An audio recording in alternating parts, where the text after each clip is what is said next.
when I turn up, you know I'm on my. Yes, I'm on my. Yes, I'm on my.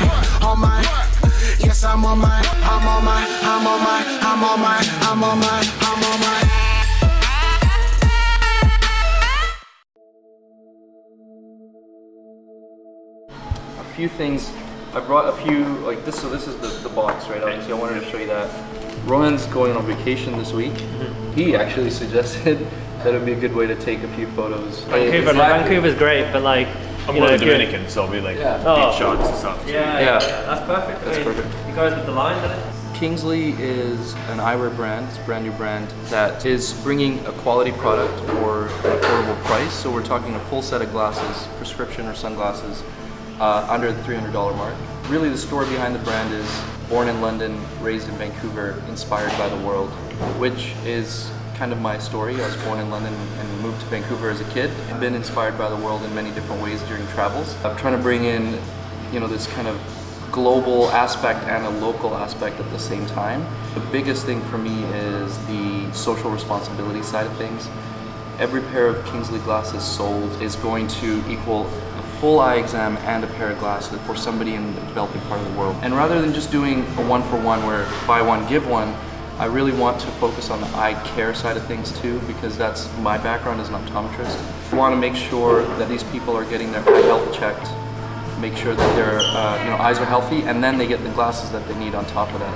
Things that we take for granted, like just an eye exam, they don't have access to it. So Kingsley's focus is really going to be to try to provide that care to these people, at the same time providing that quality product to the consumer. Touched on the Shopify thing, right? We talked about that. The reason why, I've used WooCommerce and other e-commerce platforms before, just recently in the e-com space, Shopify has been massive, and we work with a ton of Shopify stores. Squarespace is a lot easier because it's drag drop style. The reason Shopify is also on the marketing end of things, it's very, very useful. Right, so it's like when we're doing, especially launches and stuff like that, if we want data, Shopify gets us the right data we want. If we want, for example, a lot of retargeting marketing that we're going to be doing, so if something like cart drops and stuff like that, Shopify gives us that data to retarget the people that are for cart drops. Yeah, it's just evolved over time, hasn't it? I mean, literally over the space of what? A year now, I think. Yeah, like last summer you came over to my new house and I was still building it, so it was in the basement, and you were just like, I have this idea, and what do you think? And I was like, you know what, I actually think it's a freaking great idea. Well, it's kind of where I want to, getting this out to the public, is I want to be very, very creative with it, versus just another marketing play, especially because the story. That in itself is wicked, right? Because a lot of people that would want to buy something like this is creating a story around it, giving them the epiphany of, why did you choose that? Why did you choose that bridge in Italy? And then when people hear that story coming from you, or however it's narrated and however we come across it, it's going to be one of those things that people will feel like they were in that moment. So they're going to have an attachment to the product, they're going to want to buy it. Because eyewear is starting to become a very big fashion statement. With this, as long as everything is done in a way where it's like we're just getting people to feel like they're in that moment, that's where we're going to convert, right? Because what's stopping somebody else from going online and just buying a pair of Ray-Bans? You have to bring that differentiator from a Ray-Ban to Kingsley. And the thing is, once you get once you get someone that loves a brand, loves a story, it doesn't matter what you launch in the future, they're going to buy it. We need one solid video that tells a brand, right? But it's going to be one of those videos, and David, I think you'll see where I'm going with this here, is, we talk about each of the sunglasses without bringing up the sunglasses. We talk about London, why London? Talk about New York, why New York? Talk about Italy, why Italy? Talk about where you came from, your whole story, why you decided to do it. And then right at the end, bring in Kingsley. You're taking people back in time to when you realized where you were in those moments, what your epiphany was per city, and why they should connect you to that piece of marketing. And that's really cool, because that's exactly, that's what I had in mind anyway. What you just said is awesome, and it was cool to kind of hear somebody else say it in another form. You also don't want to come from a perspective where you look like you're copying a Tom's. A lot of people have done that. They were first to market with that idea, buy one, get one. I mean, I can't lie, I obviously didn't come up with it, and I think it's a really good model. It's useful for me, but I wanted to just take that a step further. Right? So we're not just giving someone a pair of glasses, we're giving them this service, this all-around. Giving them a chance for health. Exactly. As once content comes on our end, we can have everything ready. So that once website's live, There's maybe like a day or two, like, okay, we got to fix our ads, so make match. Yeah, but that's really about it. And then we can go live. Go do the awareness play right off the bat. Like the first month and a half, the goal is to just get awareness. Influencers. I can start talking to influencers right when I'm back. I'll get that started. Because that influencer game is going to be big, right? Yeah. That's going to be a big part of it. I'll tell you right now, your influencer audience is going to be someone in the younger generation. Someone in the 18 to even younger, possibly, if you can find some younger influencers. Younger influencers are really cheap to work with. The tricky thing is then the cost, right? So I also want to make sure we're sending the message to people who can afford the glasses. Early 20s definitely makes sense. I feel like when we get into the teens and people don't have as much disposable income. It's not that though. It's the audience that follows them. At the end of the day, the influencer thing is you won't know until you ask. Yeah. That's one thing I've learned.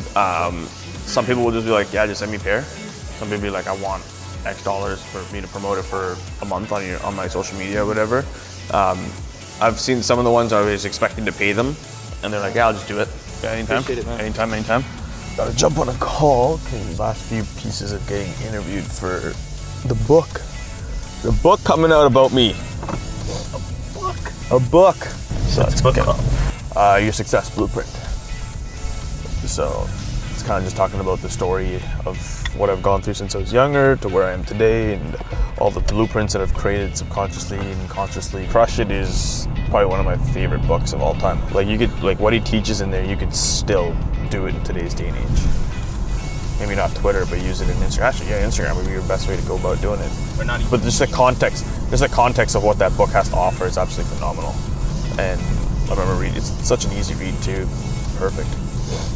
Crush It was actually one of the reasons I was like, I need to take this digital marketing shit seriously. Because it was so kind of passive. Yeah, it was a very passive play, and then I took that seriously and just started hammering. And I used the same, it's funny because I use the same concepts that he teaches in Crush It on LinkedIn. And that's how I built the first initial phases of my company. And now I'm using Instagram. Actually, we have an Instagram bot coming out, by the way. Now, this is going to be fun for content. Dude, this thing's so small compared to when I had the Phantom. Like hella small. I think we got it. Please tell me we got this. I think we got it. You're going to be on video, on double video today. Yeah, nice filming, huh? Yeah, I love those videos you're doing, dude. Like them? They look high quality. They're very good. Serious stuff. You haven't even seen some of the ones that are coming. I've learned in marketing, it's kind of been self-taught through awareness and just keeping playing. I don't think anybody ever actually taught me marketing. But now that I realize it, the number one thing I've realized is just gaining attention. Doesn't matter how the fuck you get attention, gain attention, right? Just getting attention. That's all marketing is. It's just if you have the attention, people are going to pay attention to you. And if people are going to pay attention to you, if something to sell, they're going to buy your shit. So the one thing that I know growing up when I was looking at my dad and my uncle's business, watching them when they were building their company, they got attention. Whether it was good or bad attention, they got attention. There was some bad media about it. There was some good media about it. A lot of it initially, from what I remember, it's funny enough, it was a lot of bad media. And obviously, a lot of bad media, yeah. But did he spin that, or how did you? It was all spun. It was all spun. But obviously, when you're a young kid, you look at it and you're like, oh, what the fuck's going on here? I'm not going to go into the details of it, but yeah, it was all spun to gain attention, and that attention got them, the success that they had in the companies and everything else. And since then, actually, there's been a shitload of more bad media because things have happened that I'm not going to put in the book because it's just too personal. But like to a point where it's like, if you even just search up the company name, you'll even see the kind of bad media there is. It's one of those things that's like, yeah, I can associate myself to the brand. I probably will at some point if I do a speech in India or if I do a talk in India about it because people recognize the brand right away. But I could take it and create a story from it to say, this is what they did, this is what they fucked up on, and that's what I've learned, and this is why I'm here. The epiphany of learning from what bad media can actually do. Ty Lopez says it, Grant Cardone says it, if you ain't got haters, you ain't doing something right. So because of what I learned as a kid, now what I'll do is I'll literally pick at shit. So it's like I'll start controversies. Like if I notice engagement scores getting lower on my Facebook or my Instagram's growing lower, I'll start posting shit that's really gonna poke buttons. I'll make fun of other marketers, or I'll just start shit with people for no reason to gain attention. It's polarity used in the right way. So in marketing, the big difference that people try and do is they want to make everybody happy. Making everybody happy is how your business is going to fucking fail. You got to pick a side. Are you going to be the good guy? Or are you going to be the bad guy? So if you're going to be a good guy, play the good guy card and be the fucking good guy. Make everybody love you. Be the be the guy that you know, is doing good, that's always out there to look good and all that good stuff. But if you're gonna be the bad guy to its full example. Like Gary Vee, perfect example, I love it, is because he's got that good guy, bad guy, but majority of his character, if people actually pay attention to what he does, he's got that bad guy vibe to him. The reason being, he's always swearing. People don't like when he's swearing. I've seen him speak at stages where the audience has already asked the person organizing the event not to have him swear, and he gets on stage and he goes, "Fuck this, I'm swearing." Like, that's how he starts. It's great. Right? So it's like he's creating, but that's what it's doing. And a lot of people don't realize, like, little things like that is what you need to create to gain attention. It's like, I want to have my voice in this book. I'm like, you write it, because I'll never get it done. I know that for a fact, I'll never get it done. I'm like, but I want my voice in this book for sure. Even though business has like been around the same recently, but there's so many pieces that are just there to just blow it apart. You gotta put some like bright pocket square. Listen, man, it was a busy day today. Okay? So today, May 31st, is Kids Camp Day at Tim Hortons. We found out that each store sends 5 kids to camp. It's a great cause, so what we're going to do is we're going to go in and buy 100 coffees for the next 100 people that come through the drive-thru. So it's just something little we can give back. Such a great cause. So. It's absolutely epic, especially you know, when going in the summer, there's some kids out there that just don't get the opportunity to see their friends and, you know, family or whatever it is going to camp, but they don't, and each store takes the responsibility to send 5 kids that deserve it. We love doing that, and especially giving back to kids, because you make a difference in a kid's life right now. You don't know what they're going to do in the future. So let's go get 100 coffees for the next 100 cars that draft. Couldn't believe us when we're like, no, we're serious. That's called law of averages. You keep asking, somebody's going to come and pay for 100 coffees. Thank you very much, you guys. Yep. Cheers. Kids Camp Day. Another day, another month, another bunch of kids helped. As much as I don't believe in school, I still support kids. You gotta understand one thing is that if you're doing something amazing, they're gonna wanna do it. That's gonna start to catch on. You've created a new market. Keep it going. Sometimes I swear there's not enough coffee to keep me going in a day. Now I only have is a phone call with an Australian client, a client that we literally, I think I said this earlier in the video, we doubled their business to the point they've had to move twice since we've been working with them. So I got a call with them.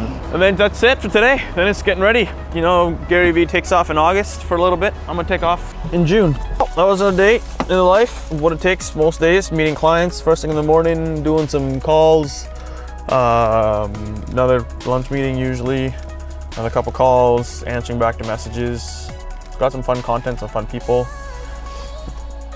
You know, trying to get you guys as much of this every single day or every single week. So kind of days that we have a lot going on, different clients, different ideas.